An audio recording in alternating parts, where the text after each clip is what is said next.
Le Val-de-Marne est notre invité de la semaine, département de la Petite Couronne. Il est celui qui a gardé la plus grande superficie de zone verte. Mais en contrepoint, il faut avancer une autre caractéristique de ce 94, le nombre très important de villes dortoirs et par conséquent de migration quotidienne. Un travailleur sur deux du département ne travaille pas chez lui. Alfortville est l'une des villes importantes de ce département.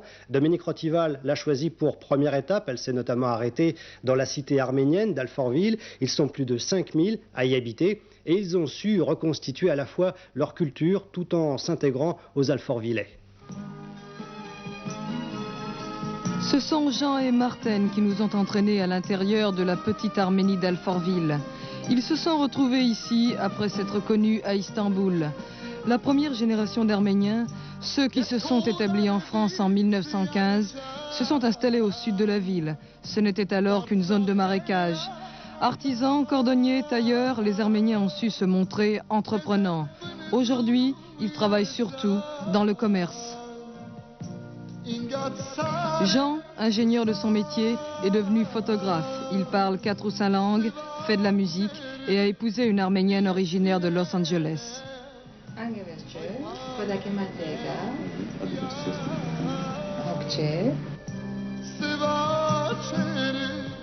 Vous maintenez une vie religieuse active. Vous avez une vie religieuse importante ou pas? Disons qu'on est croyant, mais on n'est pas pratiquant. Qu'est-ce que ça représente la religion pour vous? Pour les Arméniens en général, si vous voulez. C'est une des clés des traditions arméniennes, si vous voulez. Ça réunit tous les Arméniens de tous les côtés, si vous voulez. N'importe quel Arménien peut avoir des idées différentes, mais au point de vue religion, je crois qu'ils sont tous réunis. C'est une sorte de trait d'union, l'Église? Oui, ça c'est sûr. L'Église arménienne, Église chrétienne, est l'une des preuves de l'originalité de cette culture. C'est dans cette église de la rue Comitas que Vasquen Ier est venu officier en 1970. Nous avons été surpris de voir l'autel complètement au fond du chœur. En fait, la messe arménienne est essentiellement chantée et le prêtre officie, le dos tourné aux fidèles. Ce livre n'est pas une Bible, mais un recueil de cantiques. À la fin de la messe, on vous donne des bougies en souvenir des morts et du pain béni en signe de partage.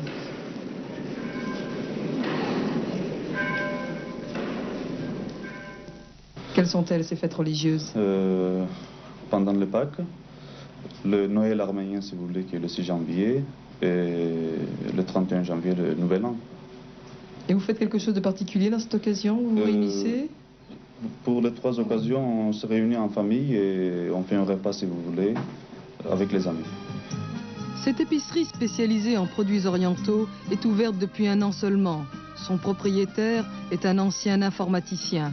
On y trouve des produits libanais, grecs et bien sûr des denrées typiquement arméniennes. Qu'est-ce que c'est ça? C'est une brioche spéciale? C'est une brioche spéciale qu'on appelle des tchorek. C'est fait avec de la pâte un peu sucrée et surtout il y a une sorte de plante là-dedans, moulu très fin, qu'on appelle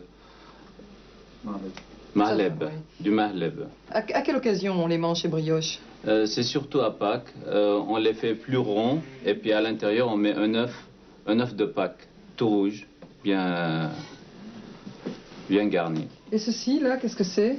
C'est des saucissons particuliers? Ça, c'est des saucissons. C'est fait avec des épices et viande de bœuf.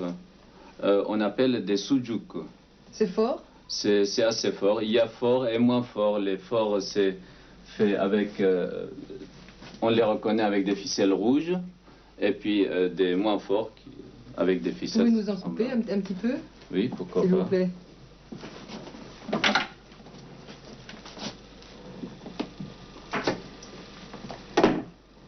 On va vous faire goûter.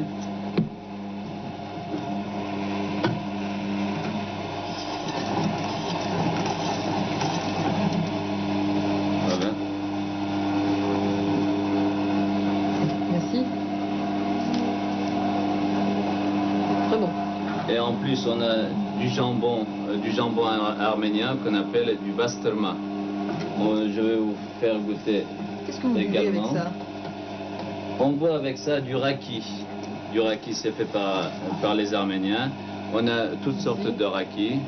Vous les fabriquez vous-même ou c'est importé ça? Non, c'est importé et il y a des Arméniens qui habitent à Alfortville, ils en font aussi. Voici le plus vieux café arménien d'Alfortville. Les autres sont disséminés à proximité de la place Carnot. Normalement, c'est ici que les anciens se réunissent. On vient aussi dans ce café jouer aux cartes ou au taviou, qui est une sorte de jaquet. Nous avons terminé notre tour. Il ne nous reste plus qu'à nous arrêter chez Marten. Marten Jorgans, pourquoi chantez-vous en arménien? Je chante l'arménienne pour la jeunesse future, pour qu'il écoute sa langue maternelle et pour qu'il s'adapte à la musique et à la langue natale, enfin d'origine, pour chanter et danser dans la gaieté et dans la mélancolie. Qu'allez-vous nous chanter maintenant? Je vous chanterai une chanson d'amour arménienne. Donc vous allez vous rendre compte de la gaieté et de temps en temps la mélancolie de la musique arménienne. Comment s'appelle-t-elle? Ça s'appelle Silou Memkez, ça veut dire je t'aime. Silou Memkez, moratel, spasեցի ես քո ջամփին անցավ կյանքս, երազներս անցավ գնաց Silou Memkez, մոռացել ամպյուրներով քո աչքերով ինձ հայրեցիր, սիրում էի սրտիս վրա